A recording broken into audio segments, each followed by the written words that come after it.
Que le Seigneur vous bénisse, que le Seigneur vous garde. Alléluia. Un petit bonjour à tous. Joseph, merci pour ton commentaire. Alléluia. On dit que le salut vient des Juifs. Jean 4, 22. La parole de Dieu, elle dit: les oracles de l'Éternel leur a été confiés. Et la parole de Dieu nous dit que la loi sortira de Sion, de Jérusalem.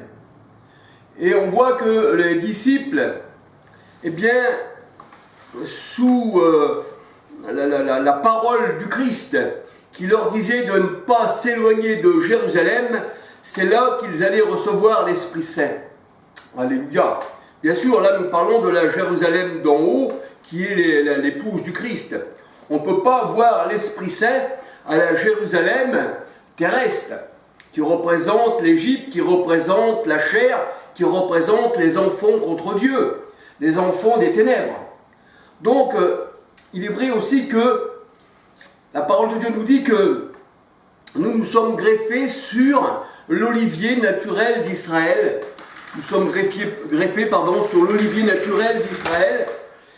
Et le Seigneur a dit: vous, païens, avant, vous n'aviez aucun droit de cité en Israël, mais maintenant vous vous êtes rapprochés, mais maintenant vous êtes greffés. L'olivier, c'est-à-dire sauvage, a été greffé sur l'olivier franc, qui est Israël, selon l'esprit, pas selon la chair. Alléluia.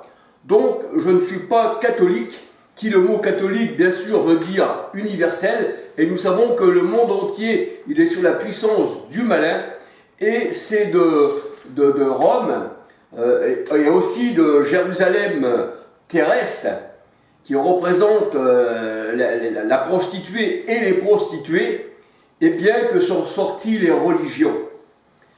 Mais je ne voudrais pas m'attarder là, je n'ai pas une guerre, c'est simplement pour parler, je ne t'en veux pas, nullement, mais c'est simplement pour parler, c'est pour te rappeler que je ne suis pas catholique, et les catholiques n'existaient pas au temps du Christ, pas plus que les protestants, et la Trinité, les trois dieux distincts, trois personnes distinctes, eh bien, ça vient du paganisme, ça vient des religions qu'ils adoraient, surtout l'Égypte, qui a adoré les dieux par trois.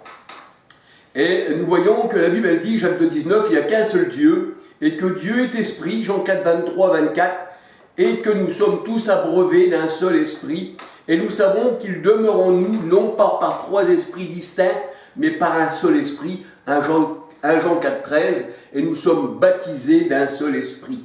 Alléluia. Alors, ce Dieu qui est esprit, un jour a pris chair et il est venu parmi nous. C'est pour ça qu'on l'a appelé Emmanuel, Dieu avec nous. Alléluia. Donc c'était simplement pour te rappeler que je ne suis pas catholique, bien que j'en veux pas aux catholiques ni aux protestants. C'est surtout la doctrine qui me fait me hérisser, mais sinon je ne suis pas contre les gens, je suis contre le poison, le levain des pharisiens. Le levain qu'ils ont mis dans le pain, qui représente la parole de Dieu, ils ont fait une mixture avec tout ça. C'est pour ça que le Seigneur dit c'est un vin mêlé, c'est infiel, c'est amer, et il ne faut pas le boire. On a voulu le faire boire à Christ, quand il était à la croix, on avait mis du fiel, on avait mis du vinaigre dans sa nourriture, alors que le Seigneur dit ma nourriture, eh bien, c'est de me manger et de boire mon sang, c'est-à-dire de manger la parole de Christ et de vivre par lui. Alléluia. Donc je ne t'en veux pas, c'était simplement un petit rappel. Puis bonjour à tout le monde aussi, alléluia, bonjour à tous. Que le Seigneur vous garde. Alors aujourd'hui j'aurais voulu vous parler, vous savez, le Seigneur dans sa parole, il parle en parabole. Et si on ne connaît pas les mystères cachés, qu'on ne connaît pas les paraboles, eh bien, et même les disciples disaient, explique-nous ces paraboles. Et le Seigneur a dit, mais vous êtes encore sans intelligence. Et les disciples disaient au Seigneur, mais pourquoi leur parles-tu en parabole? Le Seigneur a dit, je leur parle en parabole afin qu'en voyant, ils ne puissent voir et qu'en écoutant, ils ne puissent entendre. Le Seigneur a dit, je leur ai fermé les yeux et les oreilles. Ce sont donc des malades, ce sont donc des infirmes, ils ne voient point et ils n'écoutent point, ils ont un gosier qui ne parle pas. Mais vous, le Seigneur, il dit, vous voyez, parce que je vous parle en parabole, mais vous voyez ce que je veux vous dire par ces mystères. Alléluia. Donc nous voyons que les gens du monde ont recherché partout où les Hébreux ont passé, dans le désert, ont recherché le mont Sinaï, ont recherché la mer Rouge, ils ont essayé de voir où c'est qu'ils ont passé et tout. Et ils disent, on n'a pas trouvé trace. Pourquoi? Parce que la parole de Dieu a dit, on ne fait pas partie de ce monde. On ne laisse pas des traces dans ce monde. On laisse des traces dans le cœur, eh bien, des élus. Alléluia. On laisse des traces dans le cœur des élus. Alléluia. Mais le Seigneur dit, vous, vos noms sont inscrits dans les cieux, tandis qu'eux, ils sont inscrits sur la terre. Donc les gens de la terre, on peut les retrouver facilement sur la terre. Parce qu'ils ne pensent qu'aux choses de la terre. Et les grands de ce monde ont leur nom sur la terre. Comme le boulevard Pompidou, Charles de Gaulle, Giscard d'Estaing, ou les grandes personnes, les grands peintres, les soi-disant médecins ont leur nom sur la terre. Les collèges portent leur nom ici. Et c'est pour ça que le Seigneur Jésus-Christ, aux pharisiens, quand il s'abaissait, il écrivait sur la terre. En voulant dire que leur nom était écrit sur la terre. Mais le Seigneur dit, vous réjouissez-vous que votre nom n'est pas écrit sur la terre, mais que votre nom est écrit dans les cieux.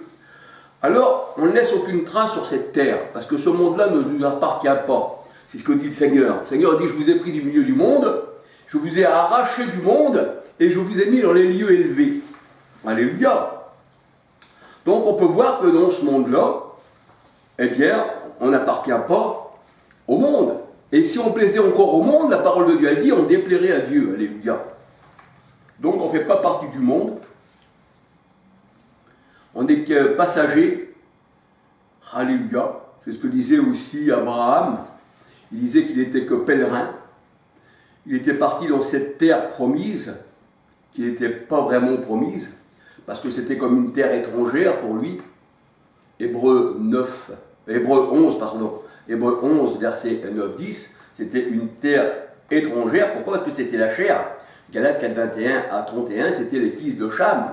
Canaan, c'est Cham. Dans Genèse 6, 10 à 20. C'est les enfants de Cham. Canaan, c'est ça. C'est la Galate 4, 21, 31 à Jérusalem que les gens aiment bien aller se promener dans le Jourdain, ici et ça. Ils aiment bien barboter dans les symboles qui représentent le monde. Parce que les grandes eaux de ce monde, la parole de nous dit, Apocalypse 17, 1, 15, ce sont les foules, ce sont les nations. Et on voit dans Ézéchiel 32 que le grand crocodile qui est Pharaon se plaît dans ses fleuves, avec ses poissons tout autour, et qui dit « le Nil est à moi ». Parce que ça représente le monde.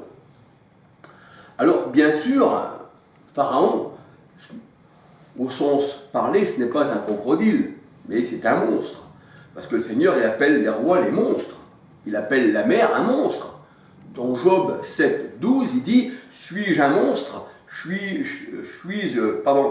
Est-ce que je suis une mer, un monstre ?» Donc, Job 7, 12 nous dit que Apocalypse 17, 1, 15, les nations, les foules, tout ça qui représente les grandes eaux, et qui les grandes eaux représentent le monde, eh bien, le Seigneur dit c'est un monstre. C'est un dragon. C'est une bête abominable. Alors, c'est pour ça que le Seigneur dit ça. Et c'est pour ça que le Seigneur, il a tué le monstre qui était dans la mer, dans Ésaïe 27, verset 1. Ésaïe 27, verset 1. Alors, si on se réfère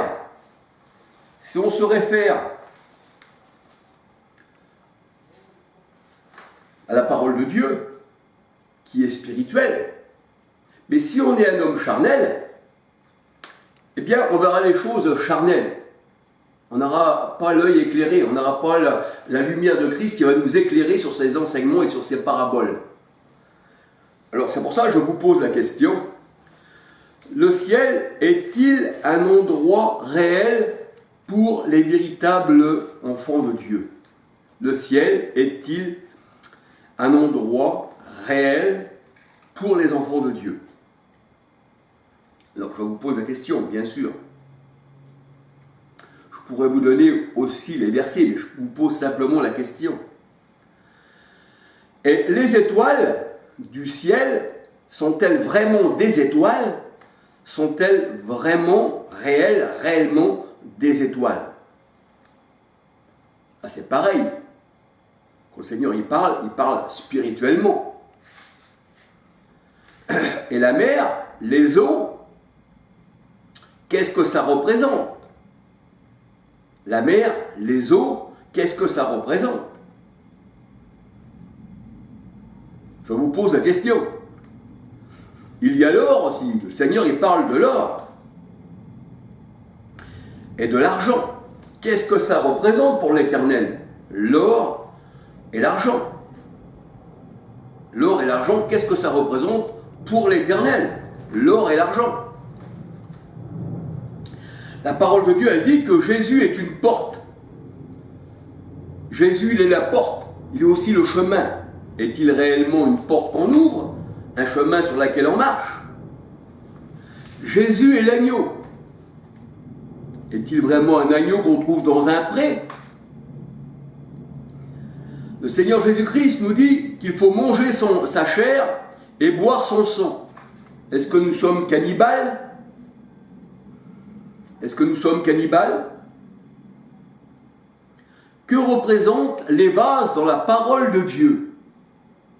Des vases de bois, des vases de pierre, les vases d'argile. Que représente ceci dans la parole de Dieu? Est-ce que c'est simplement des vases? Existe-t-il en tant que vase? La parole de Dieu nous dit que la terre sera appelée épouse. J'appellerai ma terre épouse. Est-ce que vraiment c'est de la terre? Est-ce que vraiment c'est une terre qu'on peut prendre avec une pelle? Le Seigneur, il dit que nous sommes des semences. Sommes-nous une graine? C'est ce que je vous demande. Le Seigneur, il dit, tu seras comme un jardin arrosé. Que représente un jardin? Que représente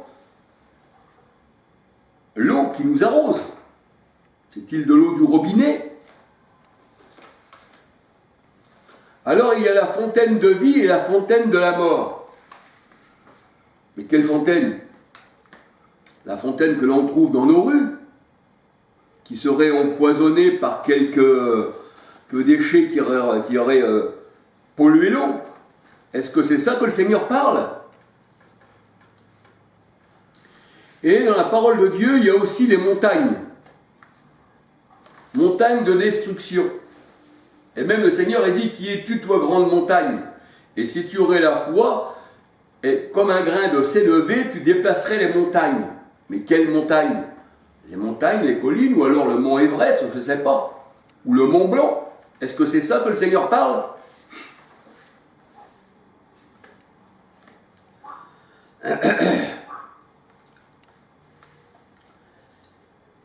La femme et l'homme, que représentent-ils dans la parole de Dieu? Représentent-ils simplement l'homme naturel ou l'homme spirituel? Ou un homme représente celui qui appartient au Seigneur, ou l'autre représente celui qui appartient aux ténèbres? Alléluia. Que représentent les pierres dans la parole de Dieu? Que représentent les pierres? Des pierres normales que l'on trouve au bord de la mer, des galets, des pierres. Jésus, il est le rocher. Bien sûr, l'autre jour, j'ai vu dans des vidéos sur YouTube, même comme cette personne qui s'appelle, comment elle s'appelle sur YouTube, Sagesse Divine, qui faisait voir un rocher dans le désert, mais un rocher charnel. La parole de Dieu, elle dit que Christ, il est le rocher. 1 Corinthiens 10,4, qui les suivait. Notre rocher est vivant. Il n'est pas resté dans le désert comme ça, carbonisé. Alors, pour les personnes, on voit que le rocher représente aussi des fois un rocher qui est mort. Mais le Seigneur a dit, je suis vivant. Que représente Jésus qui est la porte? Pourquoi qu'on l'appelle la porte? Que représente le Seigneur Jésus-Christ? Et que représente la grande porte? Que représente le sang du Christ? Que représente le sang du Christ? Nous savons qu'il faut le boire, mais que c'est aussi du vin. Mais que représente le Christ? Est-il la vigne? Est-ce que c'est Israël qui est la vigne de l'Éternel? Comment voyons-nous ça? Avec des yeux spirituels ou charnels? Que représente l'huile dans la parole de Dieu? Est-ce que c'est une huile végétale? Ou est-ce que l'huile représente autre chose? Que représentent les chandeliers dans la parole de Dieu? Est-ce que les chandeliers représentent une simple lumière? Représentent les églises? Représentent l'épouse du Christ? Qu'est-ce que ça représente? Que représente le vent dans la parole de Dieu? Jean 3, verset 3-8. Le vent souffle où il veut. Que représente le vent dans la parole de Dieu? Le vent souffle où il veut. Et à la Pentecôte, il se fait un grand vent et un grand bruit. Que représente le vent? Est-il un vent normal ou un vent spirituel? Dans la parole du Seigneur, que représentent les bêtes? Que représentent les bêtes? Sont-ils des animaux normaux? Jésus est un agneau, est-il une bête? Que représentent les bêtes dans la parole de Dieu? Que représente le bœuf? Le bœuf dans la parole du Seigneur. Que représente le bœuf dans la parole du Seigneur? Un bœuf normal? Un bœuf spirituel? Que représente le bœuf? Que représente aussi l'accouchement dans la parole de Dieu? Est-ce que c'est une femme qui accouche? Ou est-ce qu'il y a un accouchement spirituel? Que représentent les brebis dans la parole de Dieu? Est-ce que c'est les brebis que l'on voit des fois sur des montagnes ou dans des prés? Ou des brebis spirituelles? Et que représentent les boucs dans la parole de Dieu? Est-ce qu'il faut rechercher des boucs? Est-ce que le Seigneur serait le berger de brebis qui se promène dans les prés? Et que veut dire berger? Alléluia. Que veut dire aussi docteur? On va voir plus tard. Que représentent les arbres dans la parole de Dieu? Que représentent les arbres? Que représentent les épines? Et que représentent aussi les fruits des arbres?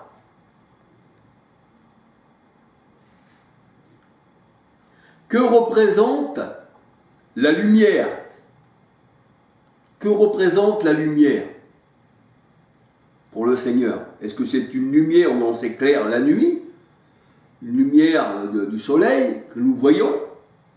Ou une lumière spirituelle? Que représente la parole dans la parole de Dieu? Que représente la parole dans la parole de Dieu? Est-ce que ça représente une parole comme toute parole ou un enseignement? Ou Christ, qui est la parole? Que représentent les pieds dans la parole de Dieu? Que représentent les pieds? Que représentent les sandales? Est-ce que c'est des sandales normales? Ou est-ce que ce sont des sandales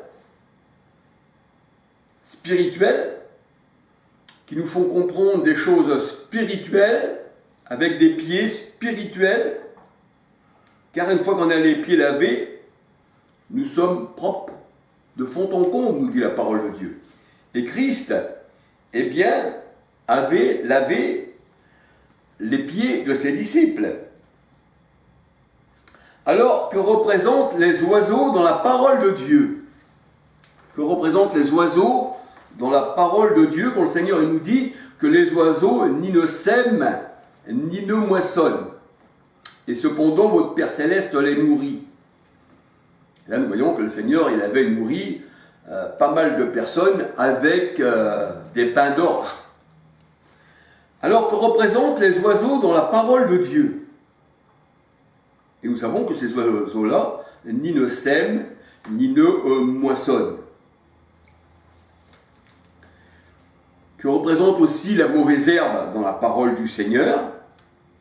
Que représente la mauvaise herbe? Alors, dans la parole du Seigneur, que représente aussi la droite de Dieu? Est-ce que c'est une droite? Comme on dit Jésus assis à la droite de Dieu, nous savons que Dieu est comme le vent. Tu entends la voix et tu ne sais d'où ça va. Alléluia. C'est l'esprit, le vent c'est l'esprit. Alors, que représente la droite de Dieu? Est-ce que ça représente autre chose que la droite? Ou simplement une droite comme si l'on était assis à la droite de quelqu'un? Que représente la droite de Dieu? Alors, je veux dire aussi que représente la fornication dans la parole de Dieu. Est-ce que c'est la fornication avec une femme? Est-ce que c'est la fornication, parce que maintenant, aujourd'hui, il y a homme et femme qui se marient. C'est beaucoup plus déclaré que dans le temps passé. Tu ne coucheras pas avec un homme comme on couche avec une femme. Est-ce que ça représente simplement des choses charnelles ou des choses spirituelles? Alors, que représentent les scribes et les pharisiens dans la parole de Dieu?